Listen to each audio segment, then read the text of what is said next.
Hello, and welcome to the Quantum Dispatch episode. Pete, what episode is it? I I don't put him on the know. spot. It's base building. Today we are, yeah, it is base building. Today, I was about to say I'm joined as if this is my podcast. I'm doing the intros today, and today we're going to be talking about base building and the road to 1.0. We have the beautiful CJ Radley and the wonderful, don't ask why I didn't call you beautiful, Pete, aka One Dark Enigma. And boys, again, as always, thank you very much for having me. GFA plays. How are we all, gentlemen? Thanks for having you. Good. Very, very good. Dude, you're a permanent Thanks for member having now. me. You're a permanent member. I know. I'm like a part of the furniture. You can't get rid of me. Thanks for having me. As much as we tried. Good evening, everyone, and welcome. Today, yes, we are talking about base building, and it's a passion of ours. We just won't shut up about base building, especially when we're in chat. It'll be a case of, we're going low flying recently over Bloom and going, oh, that looks nice. I might have a base there. So tonight we're going to delve into that. I know CJ's got a ton of ideas. Let's go. Loads of ideas. Oh my. Where do you want to start? Base building in a cave? Base building on a mountain? Apparently, Is this the extent of what you're bringing to this conversation right now? You're just going to list loads of places where you want to build a base. No. I'm listing places where I want other people to build a base. Okay, and then you're going to destroy it. And then I'm going to destroy it. If it's on top of a mountain, A2, easy. If it's in a cave, then it's going to give me a fun espionage mission there. But yeah, I suppose anywhere. But I mean, we've had some juicy photos coming from. I know we covered it a little bit, but juicy photos of locations that have got base building stuff. And I suppose it all matters where the resources are. To be honest, doesn't it? You ain't going to build a cave somewhere that's got no resources. Underground mineable resources, I should add. So yeah, that matters. But yeah. Do you think you're going to have to link up the bases, like the picture we're seeing now on screen? Do you think we're going to have to link them up manually, in regards to like Factorio or Satisfactory, where you have to run cables, or do you think it's going to be connect on like a screen that says connect to X building, and it would just be like a magical connection? I think it would be magical. They said, with I think it's going to be similar to how the drones work. So the small drones, they said that they're going to come out the little, the coffin drone? I don't know what they called it, but the coffin base building drone thing. The drone's going to pop out the top, but then it's going to go and collect the resources from around the area. So I think it's just going to be like a big AoE thing. If the resources are there, then it'll pull from that location. I think that's probably the easiest way of doing it. I played way too much Satisfactory. And if Satisfactory comes to Star Citizen, I'm going to melt all my ships because I'm never going to leave the planet. If I'm running conveyor belts everywhere, I ain't got time. I need to make sure everything's lined up perfectly, and they're all the same speed, and splitters and all that work exactly the same. Perfect maths. Yeah, I'm just going to melt all my ships. So I don't think it's a clever idea by CIG because I've got a few ships. You'll be spending it on land claims, mate. Don't worry. No, I'm going to be doing LTI conveyor belts. Dude, I would love if they let us build conveyor belts, but it would look a bit mad, wouldn't it? If my Satisfactory buildings are not pretty. They're not pretty. Did anyone? I think it was Let's Game It Out. Shout out to a random Satisfactory. A random multi-game. What are they called? Variety streamer, but a YouTuber actually. But he created a mess. He started with lattice weaving all of these conveyor belts, but then he built a tornado that went all the way up to the map limit of just conveyor belts, big spiral, and then filled it with nuclear waste. That meant that any further work just killed you. So nice. Yeah, I don't even, as much as I big up CRG and I big up Star Engine ain't ready for that. No, but I hope it's just magic. I want it to be simple, people to get in to do. They specifically said you'll have to connect the bases. I just don't know what they meant by that, and they didn't elaborate, I suppose, because they probably didn't think of it as a big deal. But anyone that plays games like Satisfactory, they're in their heads are like, how do we connect them? Is there going to be, what's the distance? Are you going to have to daisy chain the connections? Yeah. I think they were talking about connections. From what I remember, they were talking about the electricity side of it, and that's what I'm talking about. Yeah, so you were supposed to run a cable for the electricity side of it. I think That was Okay. manual, but it was manual magic. So it's like underground magic cable. Okay, yeah. So that's kind of what I meant initially. Yeah. No, I was talking about like moving my what is it, Bexelite, or the Mm. underground miner balls, because they're going to Oh, appear in the refinery, but then yes. like they sit on the, like, you can see on the actual screen, they've got the little containers where they collect. Mm. Are we going to be able to automate that going to a storage location? Probably not. But we've got an org member who loves crafting and building and all that sort of stuff, don't we, One Dark? And he's just going to be moving these little containers from one place to another. This guy has got an insatiable taste for that role. We started with Valheim Yeah. server and we're like, oh yeah, cool, we're going to do this all together. Nah, that guy pulled like a 36 Pulled 'em all hour. right. He pulled like Yeah. 36 hours. Oh my god. I been to work, slept, came back on, and he was like, "Oh yeah, I'm really tired now." I was like, "What do you mean?" He's like, "Yeah, I've been up since you left." I was like, "What?" But the basic created, Yeah. bro, was just incredible. It gone from him starting to do some walls to a fully furnished base with really high level gear in it. It's like, wow, that's incredible. Yeah, it was wild. But we messaged him whilst we were sat there watching the thing. I was like, I think we found your role. He's like, give all your materials to me now. Yeah, that's it. He's got the little guy at home. Everyone's under the false premise that the org leader is going to be someone else that calls the shots. The guy that calls the shots is the guy that's crafting all the stuff. He's just be like, I need more of this, and everyone just goes out and gets it for him. Yeah. But that's going to be cool. Mm. I can't wait. We've got so much coming, bro. I want to do this in an hour. We ain't got time to do this in an hour. There's so much regarding base building. Well, 1.0 is on the roadmap, right? Well, yeah, it is on the roadmap. Very long road. Yeah, very long road. But base building, I do believe, will be in the game next year. Like the tier 1 or tier 0, I guess, maybe. I think that's coming 2025. Like almost certainly, I'm pretty sure that's going to be in the game. From what they've shown and all the, as I said it quite a few times over the last couple of weeks, and I think I mentioned it to you guys at Sitcom, but they've really started to hammer home only releasing ships when the gameplay's in the game that you can use those ships to do. And when you've got the Pioneer come in, the Starlancers, the ships that are for base building, you know that functionality is going to be coming with them. So if they're saying that's coming next year, obviously targeted, then base building will be next year as well with like the Pioneer and the Starlancer BLD.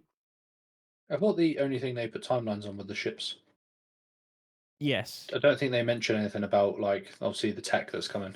Because obviously base building is supposed to be in for 1.0, and there was no promises on when it was supposed to come in. So it might be coming in like a 1.0. Sorry, it might be coming in like a 4.x patch. No, but what they no what oh sorry no but what they said is that the Pioneer is going to be coming out after base building, and they Yes. said the ships that they showed are coming in the next 12 months, and the Pioneer was one of those ships. So you would have to assume that base building will come before the Pioneer, which is coming in a year's time. So base building has to be in before that. That is true, theory. actually, because in that list was a couple of base building applicable ships. So yeah, that makes sense. Maybe we might see a 4.0 early point X patch, maybe like T0, something just appears. But I want people just to be able to use land claims, to be honest. Even if we can't build much on there, if we can just park all our vehicles there and they're like protected and can't be stolen, kind of thing, just so we can start claiming locations. I think that'd be pretty cool. But they're going to wait for playable tech, aren't they? Yeah. If there's nothing to put down yet. I mean, when those little carts, all they really need is that little ground cart, and then how land claims are going to work, like the mechanics behind that, and they're pretty much good to go. Looks like they've already got the fabricated bases and the basic stuff already sort of there. Well, it's grey box, wasn't it? Was it grey box or white? No, it was grey box. I think it was grey box, yeah. Yeah. So I mean, the tech's probably there. Well, some of the tech's probably there. So it's obviously working locally. So they just need to make it work more than locally. I don't know what the word is. They need to Globally. get it to persist. Yeah, they need to get it to persist, and it needs to persist across every shard on every server. Yeah. Like it has to. So if I place a base on my server and my shard, that has to be replicated on every other shard and server, right? Because Yeah. if you log out and log back in and you can't get into the same server or shard, and someone else has built a base on the same place you've built a base, you're in for a world of hurt because it will spawn in on that other person's base. Which does beg the question, if you're building a base, let's say you're on Hurston in your server, someone else is on Hurston on their server in the same location, and you're building your base there, if you're not in the same shard, but you're in the same location somehow because it's full, is your base just going to appear suddenly in front of them? Do you see what I mean? How is that going to work? This Chances. this is why I'm not optimistic that it's going to be within the next 12 months, Yeah. because that's going to just like, everyone's going to have similar locations where they're going to want to build bases. Mm, Like for me, it's going to be similar, quite close to like a jump zone location. I think it's going to be, or a distro center. I think that's going to be one of the clever locations to build a base. But then everyone else is thinking the same thing because I'm not in a unique mind. So everyone's just going to have all these bases, and we know the first patch that comes out where it's got base building, we're going to have like 10 bases all clipped inside of each other. yeah. It's going to happen. There is Yeah. no ifs, no buts. Like that will happen. And if it doesn't happen, then I'm going to give CRG more money, Christ, because Yeah. the 100% that's going to be the situation. Yeah. I made a video on it last year when they showed when they first announced base building in CitizenCon 2053, 2953. Or but not when they announced it, but when they first showed it off. And I said back then that this worried me, and I still don't know if they've quite nailed it how they're going to do it. Yeah. Just does in my head makes no sense unless a shard is like a location for that shard is big enough that you can house every possible player that will be in that shard building a base, which I don't think is possible. There's just no way you can have base building because I don't know unless they're going to lock off server locations and have like EU only, and once you join a server, that is your server that you always spawn into, similar to how like PlanetSide and other games have done it in the past. A lot of MMOs, if you remember a little while ago, or not that long ago really, they had servers you joined, so you picked a server name and that was like your home server that you always went to, and when it got full capacity a new one would become available, and then it was annoying because you couldn't always get on the same server as your friend. Do you That mean might be? Do you mean that your base would exist in the game if you're on your server, but if you go to say like, so Yes. you've built your home in the European server, but you go to American and that space is vacant there? It's just non-existent. Yeah. Yeah. I can't see that would be a It's- thing no, because otherwise, how are you going to share resources amongst a worldwide org like ours? Yeah. Yeah. Good point. Yeah, but so I was under the impression that this is what was happening anyway. So you were never going to have a one universe. I mean, realistically, like possible. Even if like 50% of the accounts that's on RSI website currently on what 56 million or something like that. We know some of those are obviously referral bonuses, but say for example you've got like a tenth of those, like that's still a large player base, and even if that's just across the one universe that we've got currently, well, coming currently, so even the 5 systems that they've the 4 extra systems I spoke about, that 560,000 players on one server, you're gonna see these issues. So I was under the impression that it was gonna be geo-locked anyway, and I mean I don't mind that. I think that would be okay because we won't own. I don't think we'll own bases as players anyway. So you could then go and hop and play with your American friends on the US servers. Your base won't persist because it's an air quote like an org base. I know it's going to be obviously like your land claim, but I don't think it's going to be properly affiliated to your account. It will just be like locked to like you could probably apply it as like an org thing. So if you then want to play it on US servers with the org that have got their own stuff over there, then yeah, great. You can be part of their base. But I don't know. I'm all for that, and I think it gives you actually a couple of opportunities for large orgs to take over certain locations. Like if it was what we got at the minute, Australian, Asian, US, and European. Is there Australian servers? Yeah. No, is there? Yeah. So there's 4 different server locations that they can have, and then there's these huge orgs, they could simultaneously take the same location. I don't think. See, I hard Not disagree with against you. that. I think once you've got a base, it's going to replicate onto the other servers via the replication layer and other back channels. Yeah, you might have, if you're mid build, then a building might just pop up randomly if someone's on a different server, but so what, I guess. Like, the chances of them being in the same location when you decide to put your base claim down is going to be like, nah, not really going to happen. Or Even it's if- like, if the tree falls in the woods, does it make a noise? You don't know because you have to have someone there to hear it, right? So Yeah. it could Well- be something along those lines. Someone building a base on it, you're going to be surprised at how many people build in the exact same spot on a server just because of resources. When you scan and you find like a really good iron or really good this or that, you're going to find people gravitating to the same kind of areas across these massive planets. There's still going to be hotspots.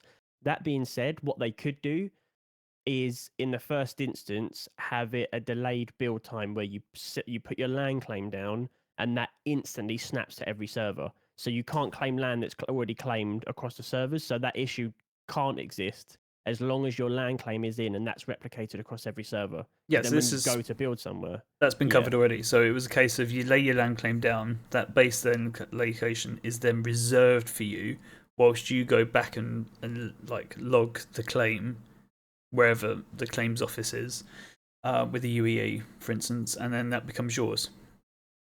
Okay. Pyro, yeah, I guess I don't know. I guess that works. I think Yeah. Pyro Yeah, is but a like- case of just like you're going to fly in, go mine, then start building. Yeah. I was waiting to say though, but and Data covered it in chat. Say for example, you get raided on a different server and your base is there. You aren't there. You can't shoot them. Yeah, they've got free reign to raid your base. So I don't know. I think there's so many questions and caveats to Well, how it works. the idea is, right, and this is what they've said before, the idea is that shards will be so big. I mean, Chris said on a presentation a couple of years ago, 10,000 players, never in a million years, but that is what they want to have. They want to have like thousands of players on one server in one area. The chances of having more than like a couple of hundred people raiding your base at one time, I think you'll be able to see them and join as long as they're on the same server. So I do think, just off of the back of what you just said there, actually, I do think it will be server locked. I don't think you're going to be able to be on separate servers. I think it will have to be within the same server. Yeah, there will be. I just don't see another way to yeah. make it work. Loads of other MMOs have done this, and they've locked you to a server location that you have to play in. That's happened loads of times. I don't see that being any different here. Yeah, I'm just going to throw out some like gamer terms though. Like you've got your ping. So someone on a US server, you're always going to have people complaining about people high ping trying to battle someone on Australian servers or like Asian servers. Like you see some games that ping from a US server to an Asian server can be in the plus 200s, and that's average. So I think the only way to do it is to region lock it. And I don't mind. I think that, for example, we have a US org. Well, I say mostly a US org. Actually, I think we've kind of took them over.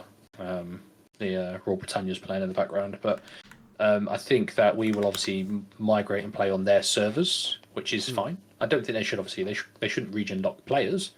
They should just region lock the persistent universe, so we can play on their side still. I don't think that's terrible. Some games do that, like certain games do it that if your ping is over a certain amount, you can't connect to certain servers, which they do ping lock you. Like Escape from Tarkov being one of them. You can't play on a server that's over 150 ping. So yeah, I think region locking it is going to be the safest bet, and I think it will manage the server load a little bit better. Because US servers might catch fire one day, and the EU servers still be running. Yeah. So that's a bit of redundancy, I suppose, in a small extent. Like, I don't really understand shards, so maybe it will work differently, and they'll just region lock certain shards or something. And they might even merge certain servers, because in some MMOs they have server names, but they're not as basic as this is just US or this is just London. Like, you'll connect to the best provider near you, but then you'll still join a joint universe of that game sphere, so to speak. So you might have UK and US servers that are running like all the connection, but the actual overall meshing that's taken place is still one big server. So maybe it'll be that, it'd be like a bit of a joint thing. So each huge server of the PU, each persistence of the PU will still have servers for each country and location to be able to like join into it. But that I think they will lock it. I think they will, maybe not by region, but they'll have a set sphere of the PU, and it will have a name, and you'll select it, and that is where you'll play and where you'll live and where you'll exist on that character. I do think that's what they're going to end up doing, because I don't see it I don't see it working another way.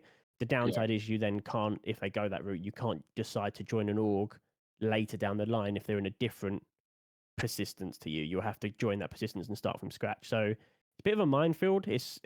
I don't think anyone really knows, to be honest. I think, I don't know. It's going to be tricky to navigate that, in my opinion. Yeah. What about if like do you know how you can transfer your imprint from like medbeds? If you build on your EU server and obviously join an org somewhere else, if you were to have the ability to transfer base imprint, and it would literally be like a button, it would then check on the US servers if that location was clear, and if it weren't, it would say no. But if it is, then it would just be like, poof, Yeah. here's your base. Or it could melt it down and give you all the natural resources back. And that will go into your inventory. So it will give you everything you've spent to build that back, and then you can hop servers and use that to build a new base, something along those lines. Yeah, no, Lloyd's spot in chat there. That would be the idea. If your base was supposed to get raided, you would then get your own shard dynamically spun up for that raid. Oh wow! So Okay. it, like, for example, if do you know when we have the Bengal, eventually you're going to have like 476 people on a Bengal if you fully crew it. They're going to spool up its own shard purely just for the Bengal, Wait, like using custom numbers. So how's it going to fight another Bengal though? Yeah, well, hold on. So players start like spawning these Bengals and start flying them around. It's actually going to cost CIG more because they're going to have to run up more shards to support these Bengals. That's crazy. Potentially, though, it's to do with player capacity. So if like there's 100 solo crewed Bengals, then no, it won't need to. But if you've got 400, 500 players on one Bengal, then it's going to have to, and that'll be dynamically spun up just for that location. I think that's what dynamic server mission was. Obviously, it freely creates the shards and like shuts the shards down as and when it needs and offloads it to different locations. So you can best believe it will be like near impossible to build a Bengal. Not as in, it's not going to be like impossible, obviously, but it's going to be, even the biggest orgs in the game with thousands and thousands of players, even if they were all working together day in day out to get resources, it's still going to take months, and that's how it should be, really. I just, if they make it too easy, I just foresee so many problems. But if they make it really hard, so that like after a year there's a handful of Bengals in the PU that exist, and a couple of orgs maybe have them, I'm down for that. Because I don't want to see a Bengal everywhere I go. I don't want to see every org have one. I want it to be like a genuine, holy shit, so and so org have got a Bengal. This is huge news. Like that's how it should be. It shouldn't be, oh, another Bengal. Oh, there's another one there. Like it should be really hard. I mean, like current news would be like, oh my god, like Test have just brought their Bengal online. Data's put like the event to stop it from coming online. But I think we spoke about this before on QD. Is the ability to say, okay, Test are building this Bengal. No, we're not going to let them have that. We don't want them to have the upper hand over us or over other people. And then this is where the alliances are going to come into hand. You're right, okay, the plan's going to be this, X, Y, Z. Let's go take out this. Right, let's coordinate the attack. When it comes to bases, I think a lot of it is going to be siege. You're going to have to lay siege to these base locations until they choke off the resources. I don't know quite how they're going to go about that, but if it's that the generator requires fuel and the fuel isn't being mined at that location, then it's going to require resupply, and you block the resupplies, which is going to be a massive undertaking with people being efficient and basically being online all the time to cover that. Get the trebuchets, I would absolutely love it for when you click go to the crafting of the Bengal, it then like does a dynamic, even if it's like a map ping, and then just has like an hourly mapping of where your Bengal's location is, and because it's big enough, right? So it's a big ass ship. So why wouldn't it just appear on like a global radar system that's maybe in Stanton? In Pyro, yeah, maybe not.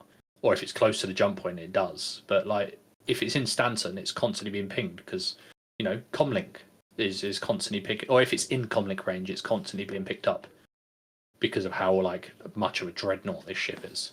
Well, they're linking Spectrum to like, the in-game social app. They want to Yeah, be able to have it all linked. So you can use you can link something on Spectrum or a gun in the game or a mission. They can click on it.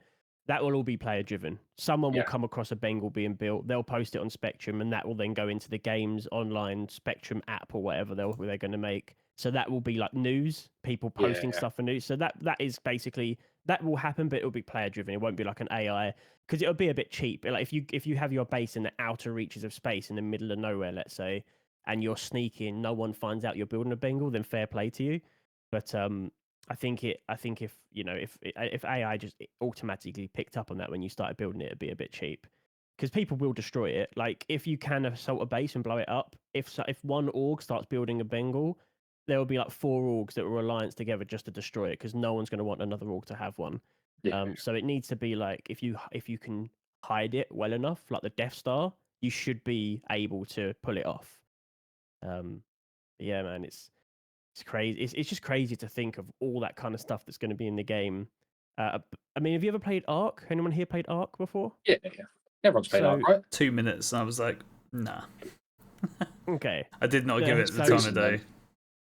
it is really good. I haven't played it for a long time though. But like, if you try and tame like the really big dinosaur in that game, I can't remember what it's called now. The most freaking powerful dinosaur. If you try and tame one, I think it takes like it's either a week or 30 days. I can't remember exactly off the top of my head because I never did it. My friend did it.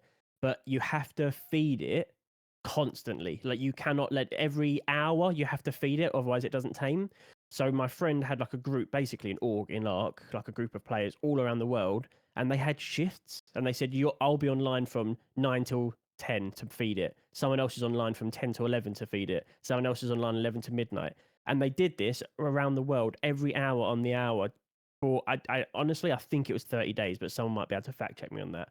And they tamed this dinosaur, but it required a team effort of a person going in and spending an hour without fail. And these people, like this is my mate I used to work with. He had like kids, a wife, like he had like a life. He wasn't like a free person just to play games. He had shit to do. But every hour on the hour, he was taming that dinosaur. So, and I think the Bengal's going to be in a very similar vein. Like you're going to have to watch it like a hawk, have security 24/7, orchestrate it so your US people are make watching the building of it to make sure no one's attacking it while the UK people sleep. It's going to be shifts. It's got to be like that because this ship is going to be almost unkillable unless you have a fleet of like Idrises going at it. So Or a guy on the inside. or a guy on the inside and it's a CJ. Yeah, boy. So yeah, I don't know, man. I'm excited for it. I mean, I'm never going to build one ever because unless I join like part of a humongous org, as a person who plays half the time as a solo player, I've got no hope. But I want to see one and I want to jump on like a friend's one if they ever manage to pull it off. I guess Nah, I guess yeah, we'll find out, won't we? If we can build in deep space, Yeah. then like I say, it could be a labour of love for like a year and a half. It's like, oh, tonight I'm just gonna Yeah. dedicate tonight's gameplay towards like resource management and getting as much as I can over to the Bengal. But I guess we'll find out, won't we? Yeah. Must be so cool. It was so exciting Come to on, see it just though. Gib already. Gib already. It's already there. We've also been talking. I found the slide we need. So we were talking about connections earlier. And I was actually looking at the screen going, actually, there's a lot more information on this. And I thought, I know obviously the numbers are just numbers for now. Weekly tax, 9,999. Cool. But the connect button is to the right of where it says large fuel generator. So I guess it's going to be like connect this building to that building. So, like it Yeah, says, that's how I imagined it would be. simple and flexible. So the generator is going to create X amount of power. The small habs in this instance is taking 45 units of power. So yeah, It's gonna be cool. I don't know how they're gonna do it, and to be honest, they might not even know how they're gonna do it. Not yet. Like obviously everything's up for probably for a little bit of deliberation. And I'm not mad with that at all. I can't wait. Yeah, like I don't. It's a work. It's going to be a living and breathing, developing thing. I'm sure they have like a.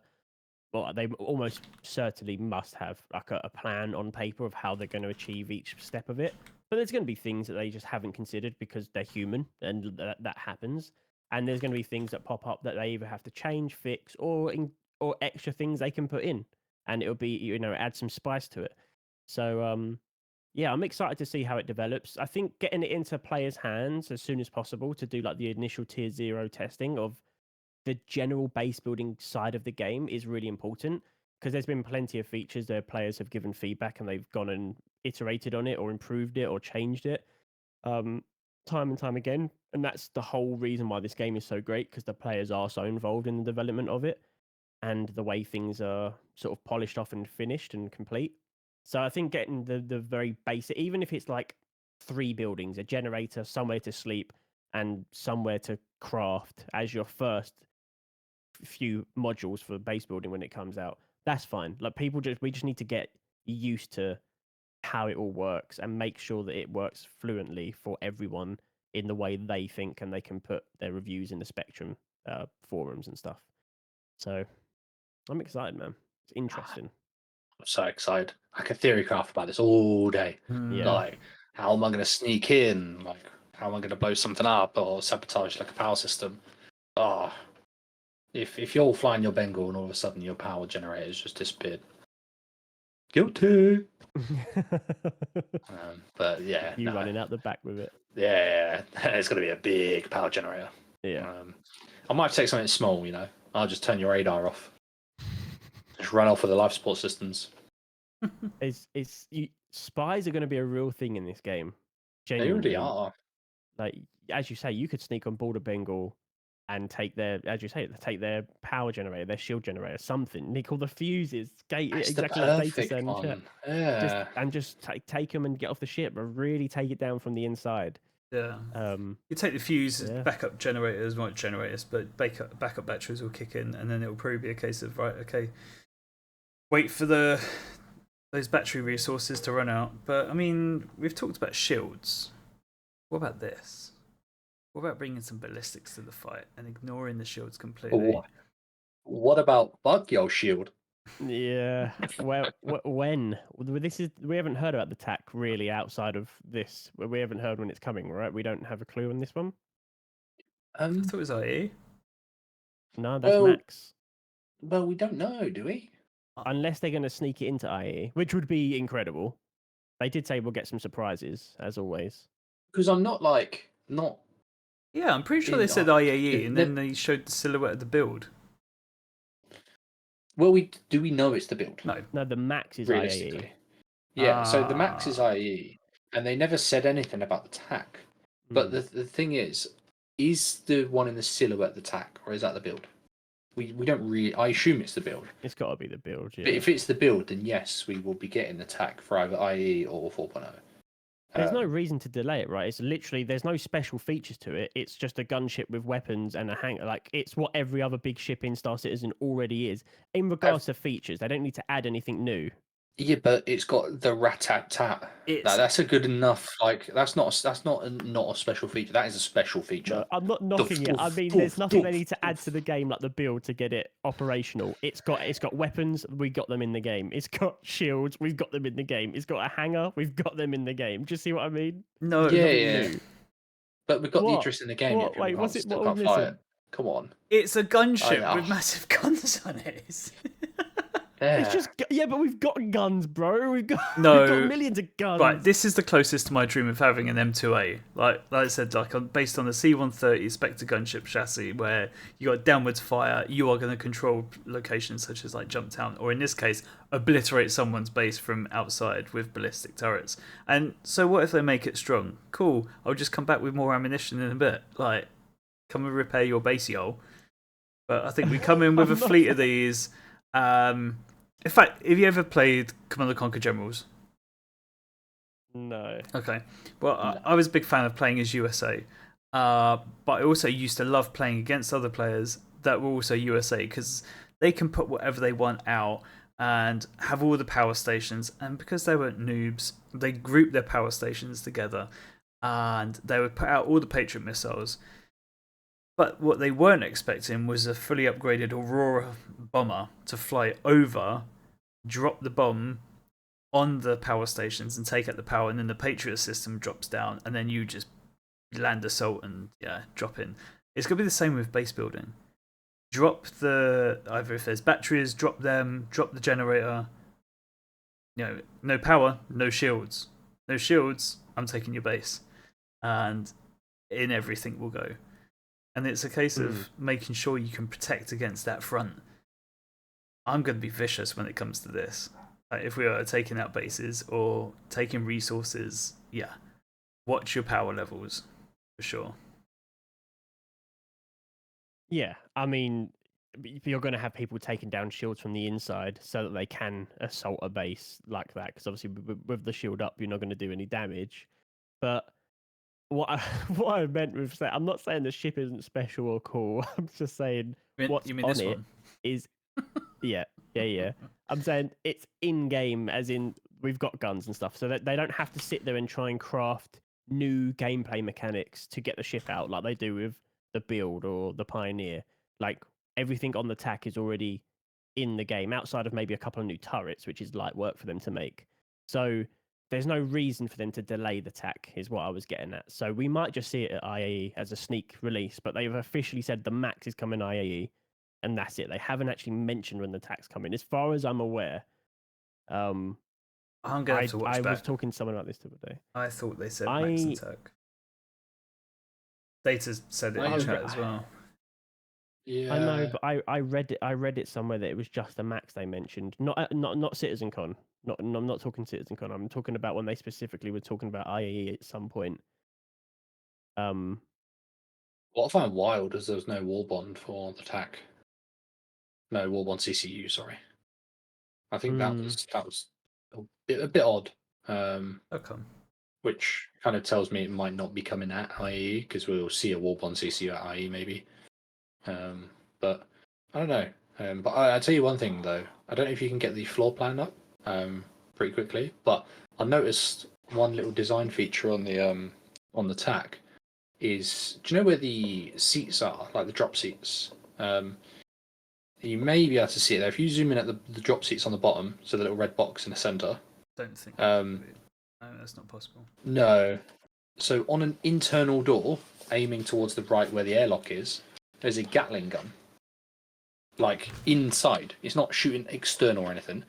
It's aimed at the airlock, which tells me they've prepared for something. Which makes me think they're ready. Yeah. Well, no, it's like, do you know, the same as the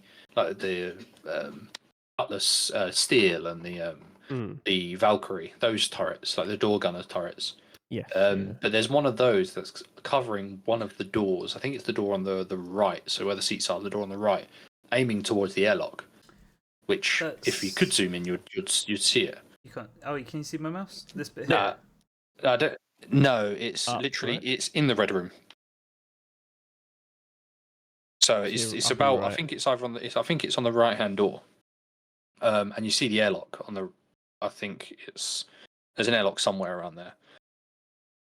But I think they've prepared for boarding, which is something I'm excited for because we know the Legionnaire is coming, and it wasn't on the silhouettes.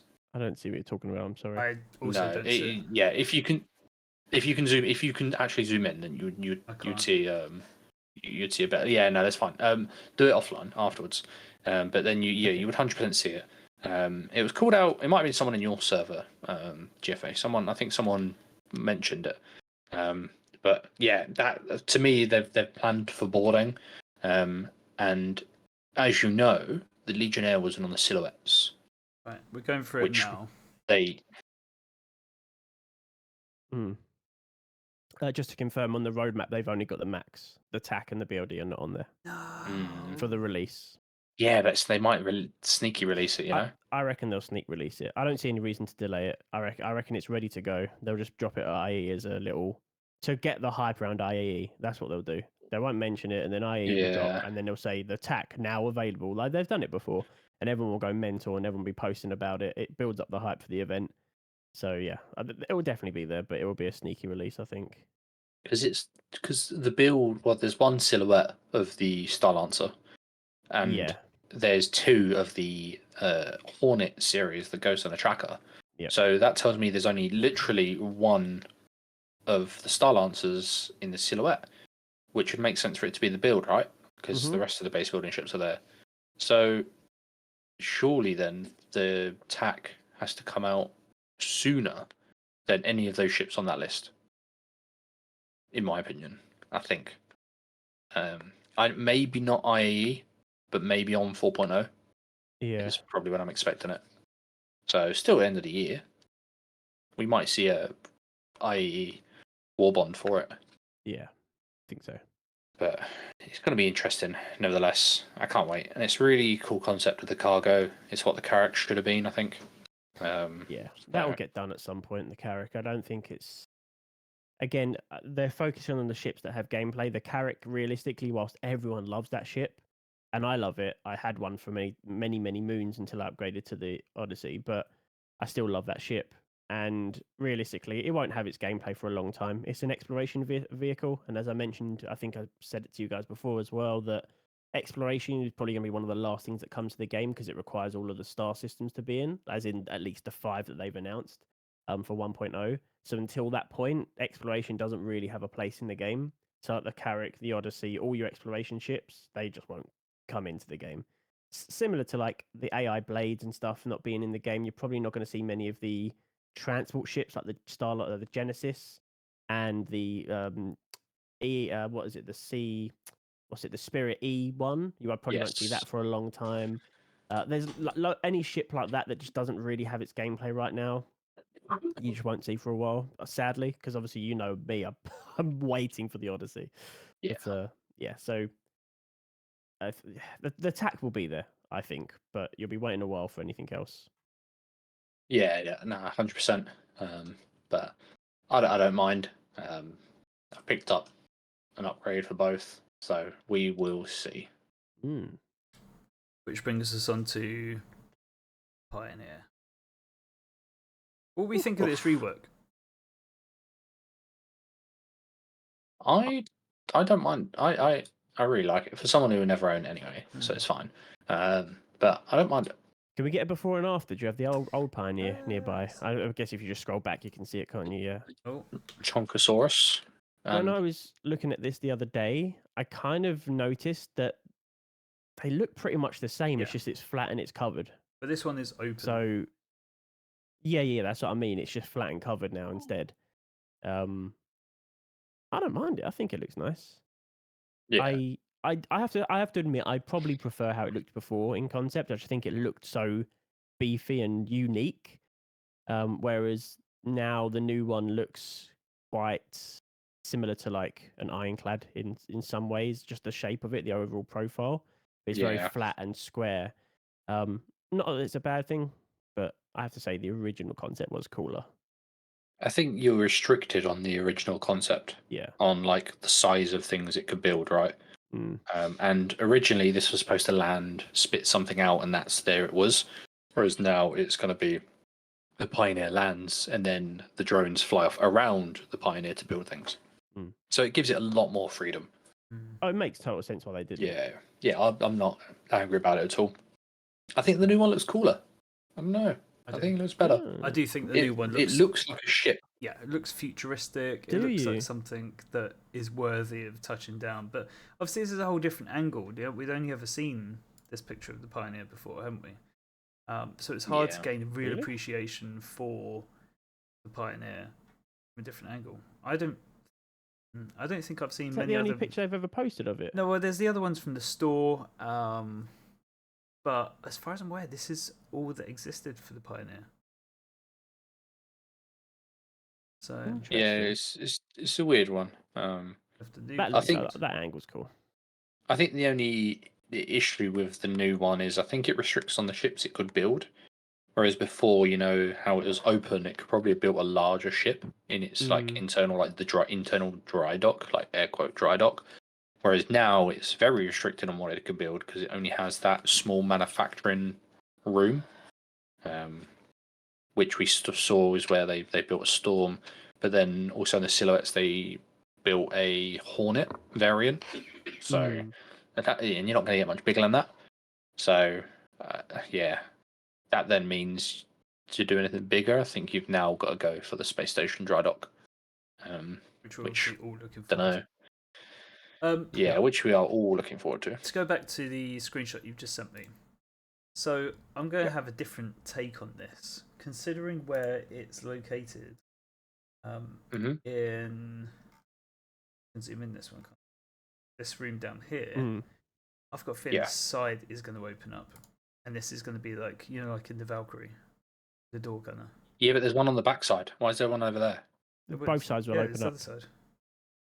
That's the No, back. So this is no, one because side. there's a walkway in between them, and then there'll be another. I think there'll be another row of seats on the far side. Yes. Yeah, facing the other way. Yeah. And so I- their seats are back to back, and there's a walkway between them, and then there'll be a turret that will open up like the Valk. Do you know how it looks like it's airlocked? I wonder if there'll be a drop pod. Well, now you are smoking some of that hopium. Yeah. Ooh. This is going to be a do everything shit Because- now. Yeah, because we know the Valkyrie's hopefully getting drop pod. Like the drop seats, they're like they're set up for them to be independent drop pods. When And they we get know drones obviously working, yeah, no reason. we know the best dropship in the game as well. Not even bringing in the Cutlass Steel into this one. The best dropship in the game is going to be the MPV personnel. Yeah. Because it's supposed to be able to do that little drop off in it. So low EM, low cargo, low cross section, and when it drops off, oof. Is there any like black paints for that? For the MPUV, because that you could have a full stealth one, all blacked out, and then like in the darkness of night with night vision, flying in this tiny little silent ship and dropping a pod Don't of need a troops black off. one. I wonder- I've got best in show. I wonder what the EM colour's signature that? would look like for it.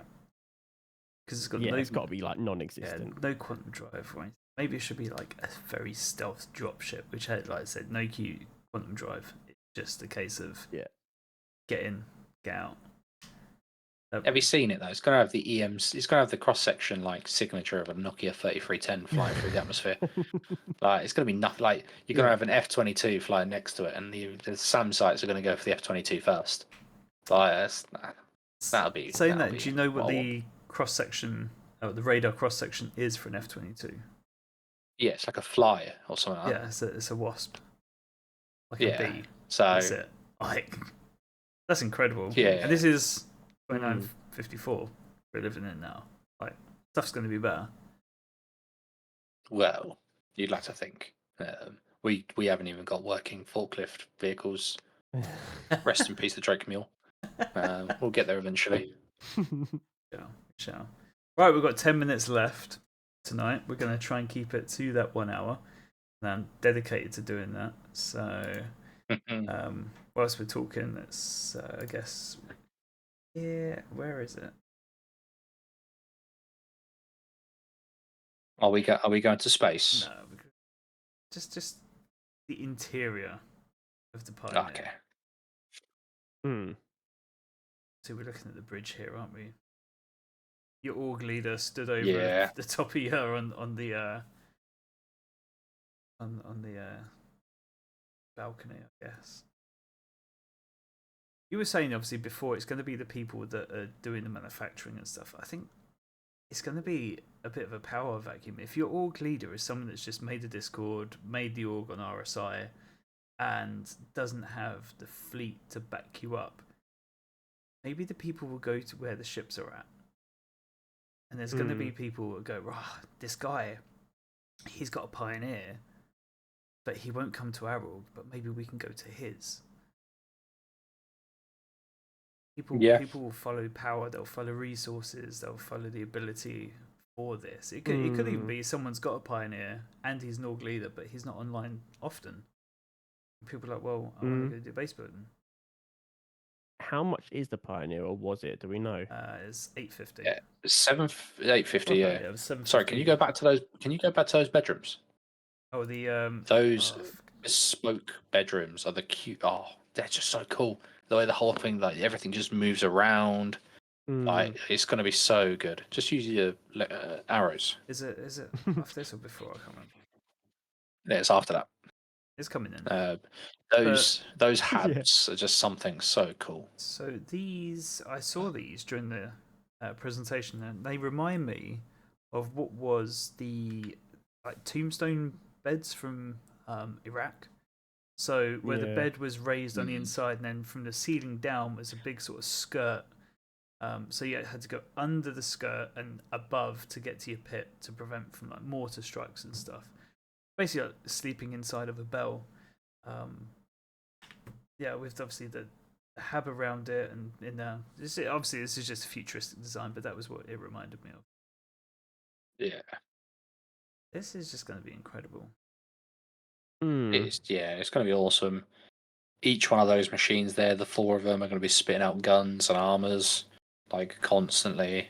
There's going to be someone standing by it, just like micromanaging the hell out of that. 1,000 SCU of cargo on your right. The lamest excuse of a cargo elevator ever. Look at that cargo. Look at the width of roughly where that cargo lift is going to work, and then there's 1,000 SCU to the right of it. I think they've left the interior very. Is it Argo? Well, this is consolidated. Okay. You bet hope there isn't someone sitting in chat. So it's orange. It's Argo. Yeah, it's Argo. Sit. You've got to think. What I like about this ship is they've kept it from the look of this. I know this is like previs or white box or whatever it is, but they've kept everything quite plain and basic, which I think we'll start to see a lot more of some of these ships. And what I mean by that is there's not tons and tons of minute little details on the walls or on the floor. There's not hexagon floor patterns. There's not anything that's difficult for someone in the art team and the dev team and in people like Dan's team to build, because these ships are so vast. When you start getting to those really tiny little details like the Polaris has, you start putting like 1 year plus dev time to get the ship made, tested, working, and out. And we're in this position now with Star Citizen. We just don't have that time. They don't have 20 years to still be working on backlog, which is how long it would take to get every ship that's currently in backlog out, because there's some big ships out there that haven't even started development.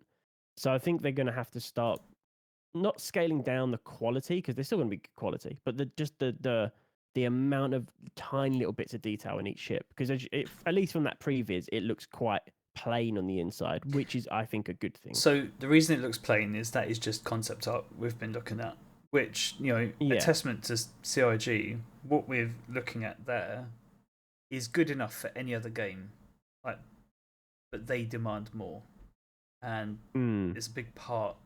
Also, the reason why we love this game as much as we do is because there is so much intricacy and detail put into every single element of this game. And people are like, oh, it's taken 12, now 13 years of development time. But that's only development time that you've known about. Like GTA took 12 years, didn't it? The last one. Don't know how long this one's been in the works for and is going to end up taking in total. But this is, you've only known about GTA 6 coming out for the last couple of months.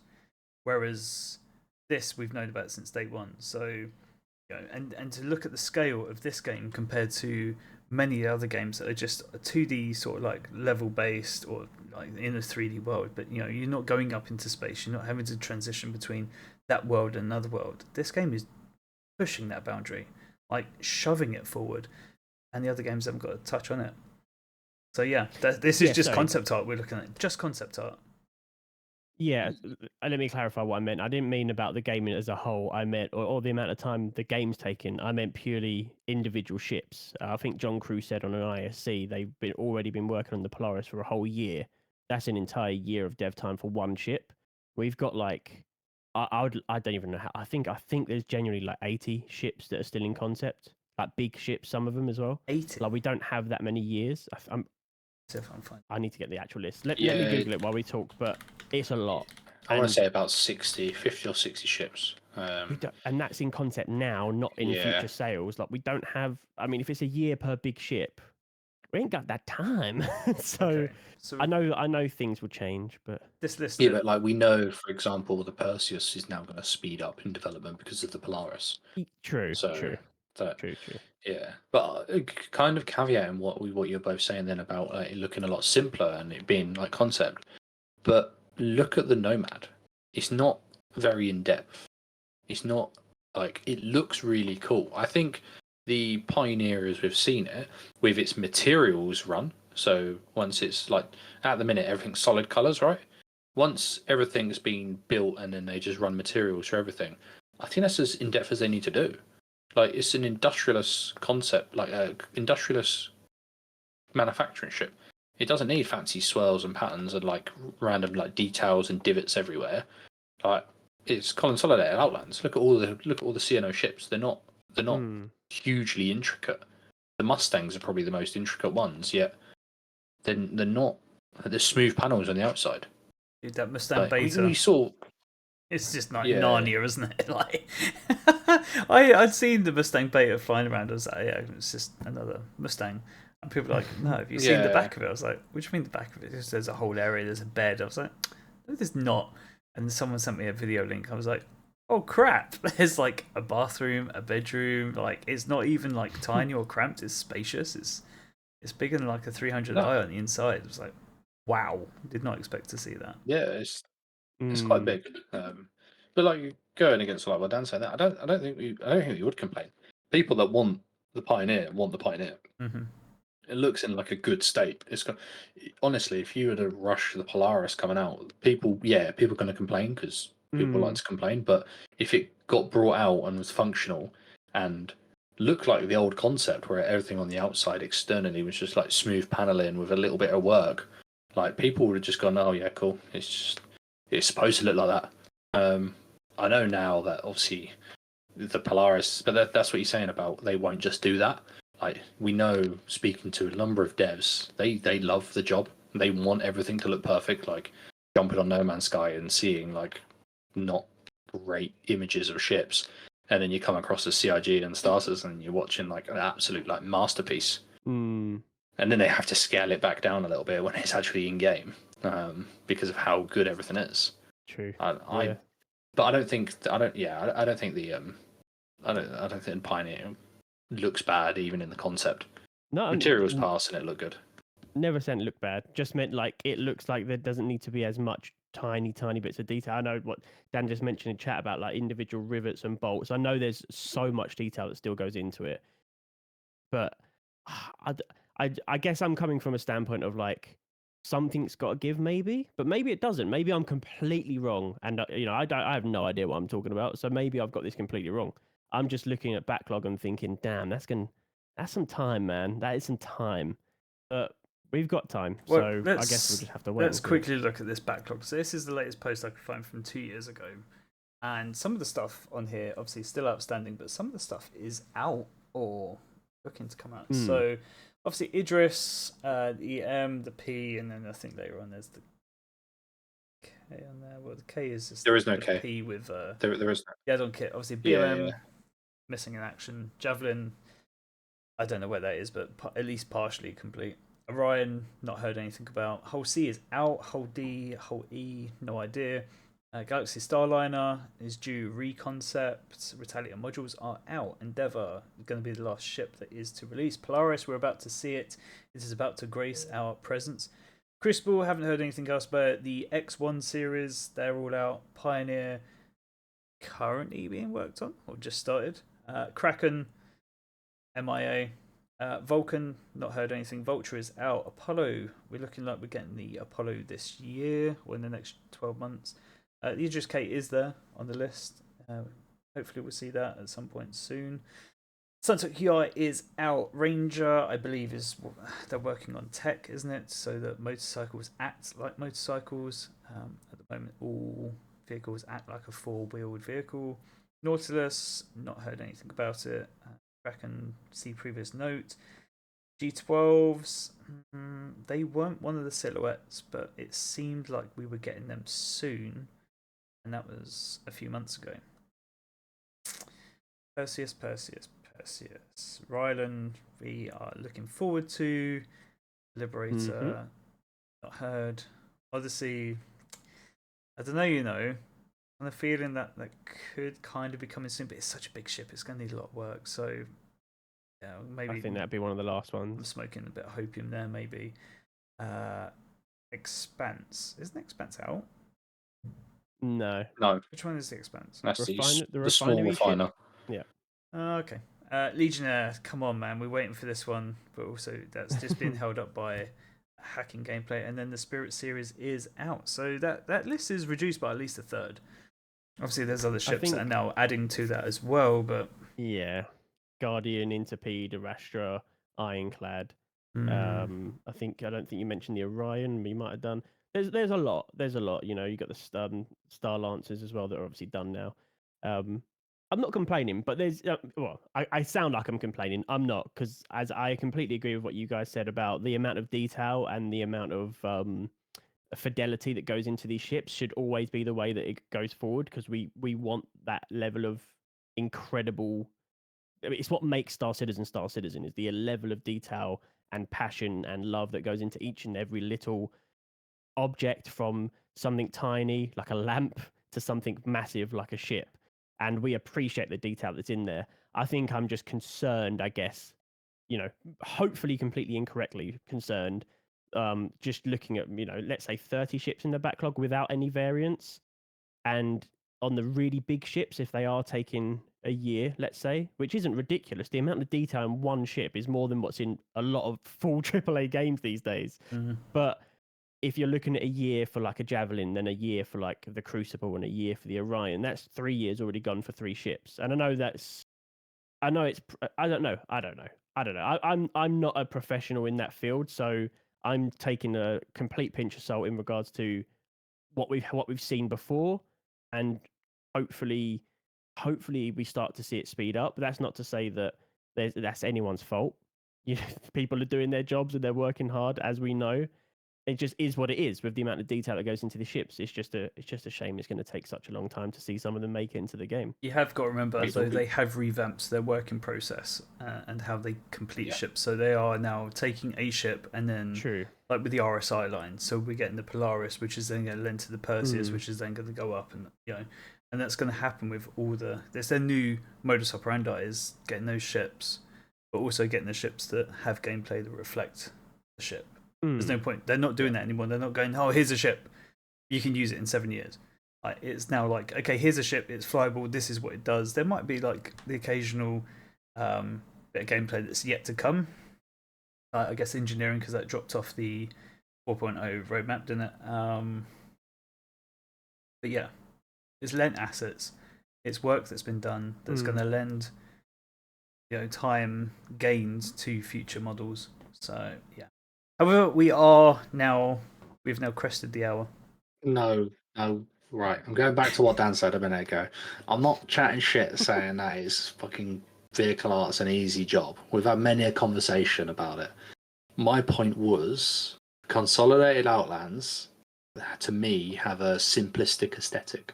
I'm not saying don't do the detail and stuff like that. I'm saying that the concept that was there, I like that concept, that simplistic look. You're wrong. You're wrong. Yeah, if he's trying to wind me up or whatever, I just want you to know that I'm not shit talking vehicle art, saying it's a simple job and anyone can do it. Because bro, we've sat there and watched demonstrations, sat there and watched your work and all that sort of stuff. But my point is that concept of that Pioneer, I love how open and sparse and simple it looks. Like the single solid colours. Like I think that lends itself perfectly to the style of ship it is. I think that's the point I was trying to make. Like, if you look at the No, Sulen, you're great wrong. example. You thought it was the Argo. Sulen is a great example. Yeah, Yeah. But yeah, no, yeah. sorry. The point I'm making about the simplicity of like I'm not explaining it well, but like if you look at like the Sulen and you look at like the front of the canopy, if you zoom in, the tiny little divots in the body of the paint, the little triangles, each individual place bit of the scratches on the marbling. paintwork or the glass. Like if you really look, the marbling, there's so much detail to that ship, so much detail. But then the Pioneer looks a lot more plain, as you say. I'm not saying it's less work or easy, but I'm glad that it's for such a big ship that it's more simplistic visually. The I guess is the aesthetic. best way. Yeah, Yes, yeah. the aesthetic and the color scheme, etc. And I think that's the point I'm trying to make. Is that's good. That's absolutely fine for what it needs to be. The Pioneer specifically just matches that aesthetic. The Sulan and the Raylan that comes out make it like the most awkward thing looking possible because it's supposed to. It's supposed to be sci-fi and wild. Like, yeah, I think it needs to be wild. And we know that's the problem with the CIG devs, the vehicle art devs. Most of them strive for perfection. They want the little details.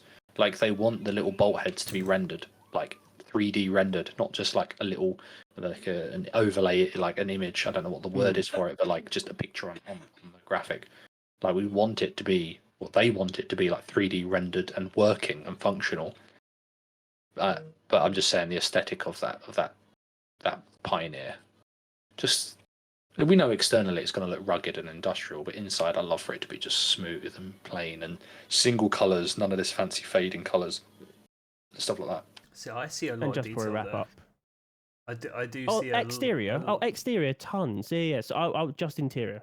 And as we know, that's concept art. But I do think we have to acknowledge what Dan's just said as well. The sheer amount of vehicles and ships that were delivered this year, it's crazy. Bigger and better than we've seen before. The Polaris is the most detailed ship that's ever come to the game, so I've heard. So it's but no one here in this conversation is knocking CIG or complaining. Just sharing concern about just how much there is still to go, and how much work there is for you guys. Like, I don't envy you to be how much work you got ahead of you, but I'm excited to see what perfection gets delivered. And yeah, the amount of stuff that's come out this year is mind blowing. And I love to hear the phrase that Dan said there: the team's bigger, the workflow's better. All these good things that we love to hear. Hell yeah! Just trying to dig yourself out the hole you dug. Excited. A little bit. Mr. Argo Pioneer. Oh man, Yeah. it's on the internet. It's forever, bro. It's forever. I said the same thing. I said the same thing, though. It's fine. We got a team, right? Cut this. You're the team. You cut it yourself. Oh yeah. No one's ever going to see this again. Yeah. Right. What Argo Pioneer? I'm looking forward to it though. Really, Basebuilding's gonna be absolutely incredible. I think. Whereas it's like at the moment, I'm like, am I free? Yeah, I am. Let's go jump on. Are my mates free? Yeah, cool. I'll go and join them. It's gonna be like, I don't care what anyone else is doing. I'm on this. I'm gonna be late nights every night, getting something. I want to have my input into the verse. Either it's a nice base or something up in space station wise. For sure. When are we getting Andromeda? As in Constellation Andromeda? Constellation? Are you talking about the rework or? How do I can quit for sure? By the way, I think it's your first time. I don't have the Twitch chat up. I've restreamed chat. Yeah, it was. I think it's your first time. So welcome to the channel, my friend. So much detail to crash before you've even left the port. I think 2015. Yeah. Oh, I know the guy. Oh, yeah. Right. I know the guy. This is the guy. He's talking about Andromeda, but like, this is the guy that gave me an Andromeda. He's an absolute hero. Right. 07's in chat for this man. Yeah. And do you know what? We've been talking recently about the butterfly effect. I'm going to go down the little rabbit hole here. This guy. Nah, I think we're over time now. No, this guy is the guy that got me into it. Right, he's the guy that showed me what it was, and I think he sent me a little voice note the other day going, "Bro, it was really frustrating at first because you were so bad at the game, but it just absorbed me." And Yeah, the reason I have no money. Then I was like, do you know what? I do this esports stuff on the side of my normal job. Let's try and incorporate this because I saw it like it's not been picked up anywhere. This is before I knew about Atmo XGR. We drove forward with that, and I wasn't getting anywhere with emails. So I go to Basebuilding, which is where I met Eason.